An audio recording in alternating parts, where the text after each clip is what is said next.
Okay, this video is called What is Asia Syndrome? Autoimmunity Syndrome of Implant-Induced Adjuvant. Okay, so what it means is breast implant illness with an autoimmune feature to it. So about 2% of women in the United States get implants. Some say it's a little more, 2.5%. I haven't known that many girls to get implants. I know one person, one of my relatives has them. I know one lady, I one time had a girlfriend with breast implants, and her breasts were really hard. I didn't like it. It's something she did long before she knew me. So they call it getting the headlights turned into high beams. The classic implant was silicone breast implant. Nowadays they've also got saline breast implants. Most women end up being happy with them, about 85% long term, according to some studies. But some women have very severe problems with them, which can even start in the immediate post-operative phase. They often contain some heavy metals, which can be minimal, but sometimes tin can cause symptoms. They can also be platinum, copper, and some other things. And the tin can be neurotoxic. The implant's always going to bleed some. So what the bleed means, it means it's going to leak some silicone through the intact implant. It's much worse so-called leakage of silicone if there's a tear in the implant. It can be a tear intercapsular or it can be a tear beyond the capsule. So that would be, rupture, intercapsular or extracapsular rupture. There are newer versions of implants, but according to the researchers I heard talking about it, writing about it, they think that they're really no significant improvement. The silicone can leak, first of all, into the adjacent breast, into the lymphatics, into the lymph nodes in the armpit. The axilla, it's called, is because the breast is connected to the axilla by lymphatics.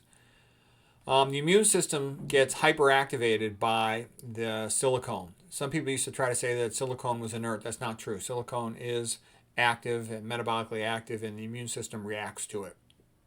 The immune system will form inflammation around the breast implant. It will form a capsule around it. The silicone that gets out activates the immune T cells, and this includes T helper cells type 1, T helper cells type 17. The foreign body causes the initiation of a granulomatous inflammation reaction that has multinucleated giant cells around it. And the bottom line is it's scarring, fibrosis around the implant.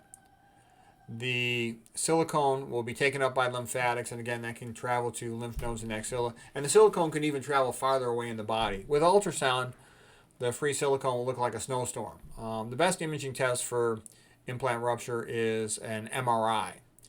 Bacteria will also form a slime mold or a biofilm around the surface of the implant. This happens with other types of implants in the body as well.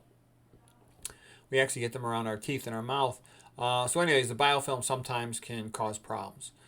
Sometimes the implant can become frankly infected. That's pretty rare, but it can happen.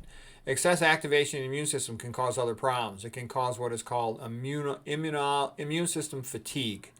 And this can make the immune system somewhat deficient in its ability to do its job, and the person's more prone to catching colds and flus, and these can be of a prolonged duration. That's a common thing I came across when I was studying this. Excessive immune activation and inflammation can lead to autoimmune disease, and it can be a full-blown characteristic syndrome like scleroderma. They can have something called Sicca syndrome, dry eyes, dry mouth. Dry mouth can lead to more mouth cavities. Sometimes with blood tests they can detect autoantibodies, antibodies where the antibody is targeted against the human body itself. For example, scleroderma 70 autoantibody.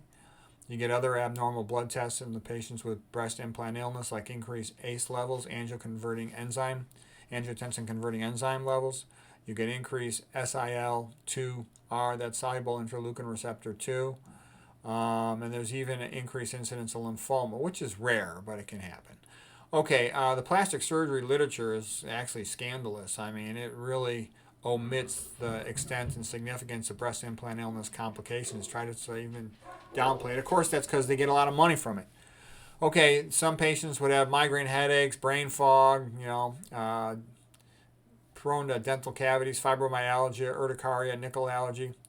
There's some good videos on the internet, on YouTube, for example. Dr. Laura Miles has a good TED Talk about it. This guy, J.W. Cohn Turvaert, is a pretty smart guy, and he has some really good lectures on it. And there's other people with lectures on it. There's something called the Breast Implant Health Summit. I thought that was a pretty good YouTube channel, good video lectures. Dr. Tavert has a lecture on over there. Okay, so by the way, here's an implant. Here is silicone that leaked out of it. It's labeled silicone implant rupture. There's a little bit of slime on there. There's a biofilm, the bacteria forming film on it. This red material here with a lot of scar tissue, fibrotic tissue in it, collagen tissue is the fibrous capsule, and that would be wrapped around the entire implant. Okay, so to treat it, typical treatment is to remove the implant. That's called an explant. And when that's removed, it's usually good to remove the entire capsule if possible. So that's called a total capsulectomy. Because the capsule will often be filled with silicone and a lot of inflammation in there.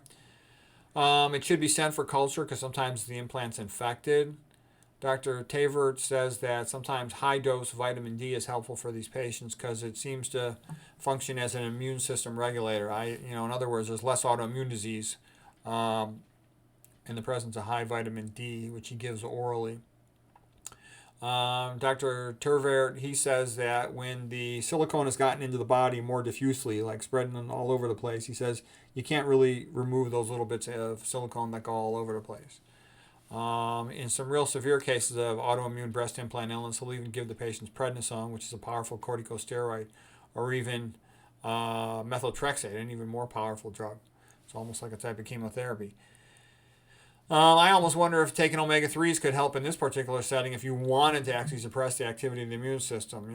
Not that I would start with that, not that I recommended that. I don't actually treat patients with this disease. I'm just, doing this lecture for educational purposes.